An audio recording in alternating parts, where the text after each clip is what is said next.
Welcome to Unit 5 Review Inequalities Part 2. On this one, I'm going to help you understand how to take an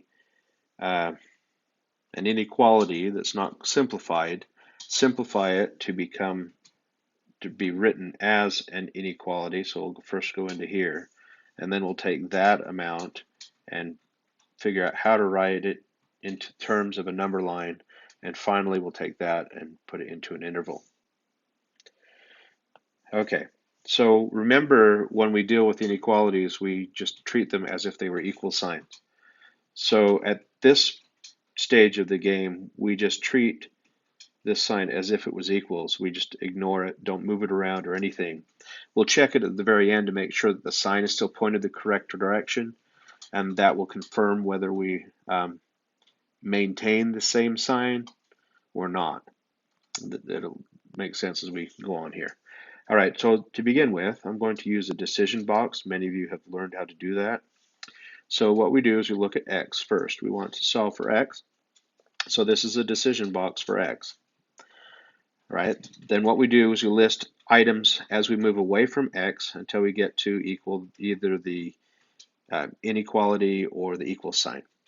So you'll notice that 8 next to the x means 8 times x.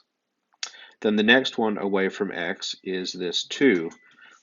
And so we put 2 here. Pay attention to the sign, which in this case it's adding 2.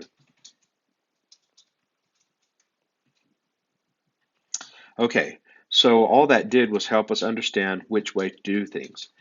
In order to do this correctly and most efficiently, we go from bottom to top, and we'll do the opposite operation. So where it was a plus 2, we're going to subtract 2, and where it was a times 8, we will divide 8. So we'll just apply these rules as we've learned. So I'll go ahead then and subtract 2 from both sides.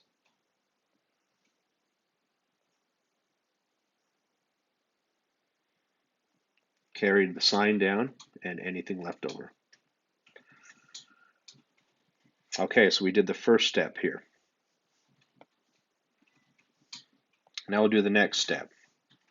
The next step says divide 8. So we'll go ahead and divide 8 off of both sides. Let's see, 8 divided by 8 is 1. It gives 1x. We don't write the 1, it's redundant. Bring the sign down. 16 divided by 8 is 2. So at the moment, we have x is greater than 2. We want to make sure that this is true with the original equation. If it's not, then we need to change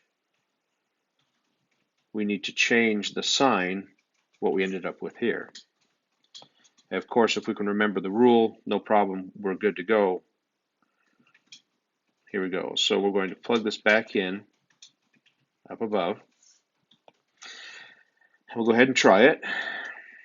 So let's see, I'm going to try just at 0. So, well, now let's make one that makes sense. So if I do 10 is greater than 2, we know that that's a true statement. So if I try 10 up above, so it'd be 8 times 10 plus 2. I'm saying that is greater than 18. Well, let's see, it looks like we have 80 plus 2 is greater than 18. And finally, 82, yes, it is greater than 18. As long as both of these signs agree. Oh, Siri just did something. Sorry about that. Okay, so as long as they both agree, we're still good to go. We don't have to change the sign. So we'll stick with our original one here. All right, so that would be x is greater than 2. Now we'll move from the inequality into the number line. So somewhere on the number line, we're going to use the limits that we've noticed. We have one number here, so we'll go ahead and just plot the number somewhere on the number line. We noticed that from our discussion of the previous part that this is an open symbol, and so we're going to use an open symbol, which is an open circle. And then we look at x. It says x is greater than 2, so we say that x is going to be on the greater side of 2. It can be anywhere along this, so we use an arrow to represent anywhere along that line. That's how we form the number line. The next part is to make the interval. What I like to do is put an infinite symbol underneath the arrow because that's what it means. It goes on forever. And then we look at the direction, and the direction of this arrow is going towards the right, which is positive. Then this would be a positive infinity. Now we also have the lowest limit, which is right here, 2. So on an interval, we write it so that we go like 2, and a comma just says that it's going from this spot that's the lowest to the maximum, and in this case, as you can see, the maximum is infinity. Now we go back and look at whether these are open and closed. So we use the open symbol, which is a parentheses, to represent the 2, and then the infinite goes to, but not including infinity, it never gets there. Just a quick note, remember that open for interval is either a right or left parenthesis, and closed is a bracket, either the left or the right. Okay, next part is, we'll do the next one to give the example. So we'll go through this one. I'm not going to talk it through quite as in depth. We'll follow it through using the same procedure. I'll just go ahead and work it through. So here's my decision box. We look at x. It's divide right now, so this is divide, -5. And then we have 3, which is +3. So then our opposite signs are going to be this. All right, so by the decision box, we have, some people call it a chore chart. I kind of like that. So I subtract 3 from both sides. That gives me the x over -5 is greater than or equal to, let's see, 7 minus 3 is 4. So we've taken care of the first part of our chore chart. The second part is we're going to multiply a -5. So we're going to times -5. Sometimes we put parentheses around these to help us see that the sign is included.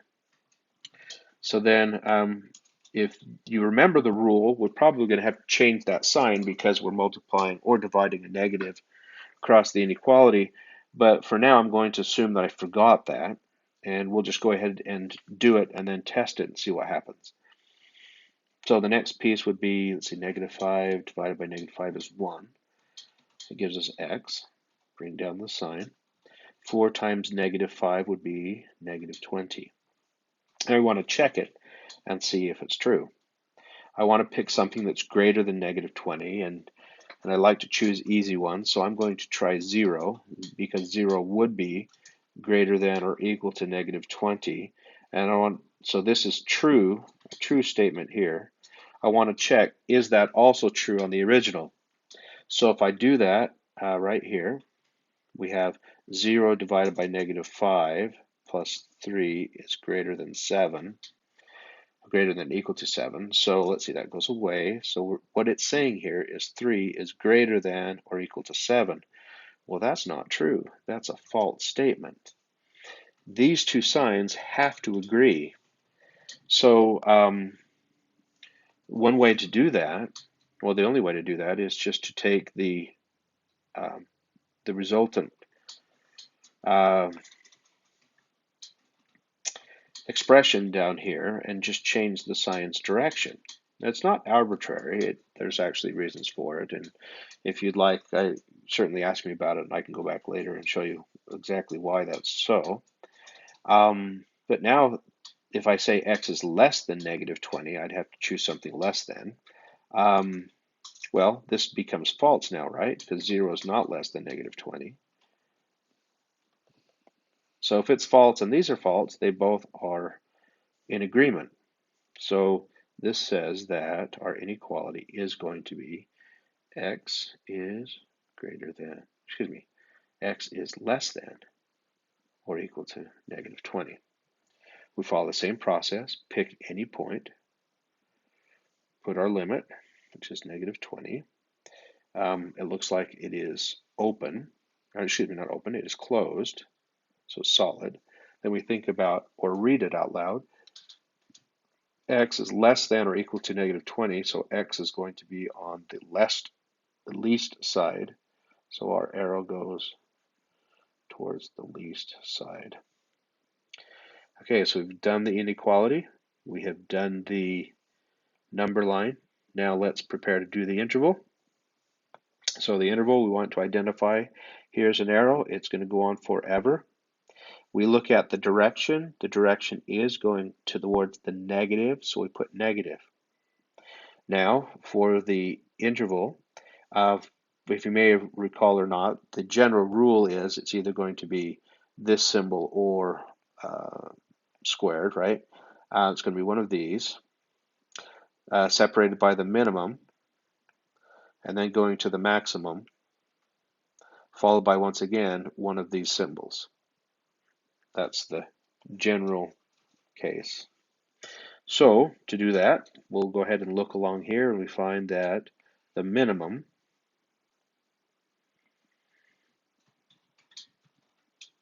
is right here. The maximum of this function is right here. So we just put those values down.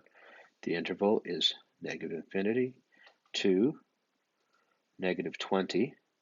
It's a solid here, so we're going to make this closed.